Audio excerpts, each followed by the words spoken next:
Ընդդիմության ներսում կան այսպես լարվածություն, տարբեր թիրախավորումներ, ես դա այո, ճիշտ չեմ համարում եւ պետք է մենք այնպես անենք, որ կարողանանք մեր առաջ կանգնած խնդիրը լուծել։ Ինչ վերաբերում է երկրորդ նախագահ Ռոբերտ Քոչարյանին, ես այստեղ այս հարցը դիտարկում եմ այն տեսանկյունից, որ մենք չանենք որևէ բան, որ ուժեղացնի Նիկոլ Փաշինյանին, որտեղ նա վամպիրի պես սնվում է նախկին ժամանակների տարբեր սխալներից։ Ընդ որում իմ խոսքը,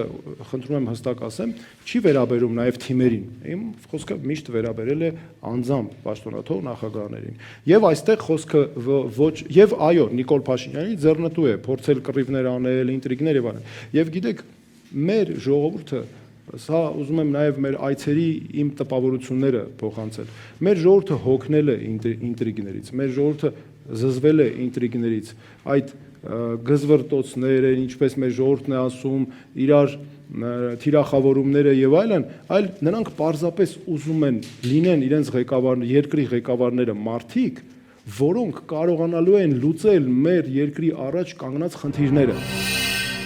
Բաժանորդագրվեք Արմատ մեդիայի ալիքներին YouTube-ում, Facebook-ում, Instagram-ում եւ Telegram-ում։